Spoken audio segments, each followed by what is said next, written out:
Serena Williams has advanced. She's now going on to the third round. She beat the number 2 seed last night, and it almost felt like it was family viewing, appointment viewing. Serena's playing. Is this going to be the final match? Tiger Woods is there. You know, you had the luminaries there. They're not sure if this is going to be her last match. Man, if I'm Serena, and this is what happens, and I always wonder as Tiger moves on, can you do it for 4 consecutive days? Can Serena do this Friday night? Can you do it for a week? And maybe, because you're really trying to dig down and go, can I do this one more time? Can I make a run? She obviously has the talent, but it's just, can you be consistent enough? And she's playing doubles with her sister coming up tonight. And then she has to go to Friday, and then that's her next match. But to be able to do it on a consistent basis, or at least semi-consistent basis. But, she did it again. She talked about Tiger being there last night in attendance. Yeah, well, he's one of the reasons I'm here, one of the main reasons I'm still playing.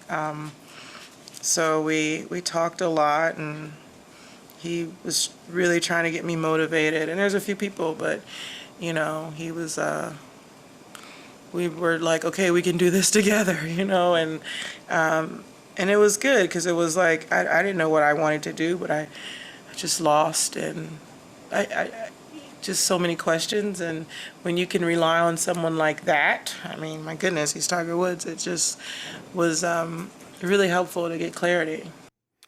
Pretty cool to see. Tiger was as animated as any time in his career. It's like when Tiger would win a major, chip in at Augusta. Like he was that excited, animated last night. But you're seeing something, and I've said this before with other athletes. I get to see you when you come in, and I get to see you when you leave. I'm so fortunate. 60 Minutes did a profile. She wasn't even a teenager yet. Might have been 12. And you just file that away. And then all of a sudden, you see what she's doing. Then all of a sudden, she's at SportsCenter, and she's doing a commercial. I'm doing a commercial with her and Venus. And this is SportsCenter ad campaign. You see them when they start. You see them all the way through. And that's really the same way with Tiger. When Tiger was at Stanford, when he was winning those U.S. amateurs, and you're wondering, how is he going to do? I had a former PGA Tour player who said, we'll see what he does when he gets in with the big boys. So after Tiger won a couple of events, I ended up running into him. I go, how's Tiger doing with the big boys? He goes, he's the big boy. And I said, yes, he is. But when you start to look at these players and their careers, I remember Brady at Michigan. Remember Drew Henson and Brady battling for playing time? So I'm really fortunate to be able to see this. So I have bittersweet thoughts about this.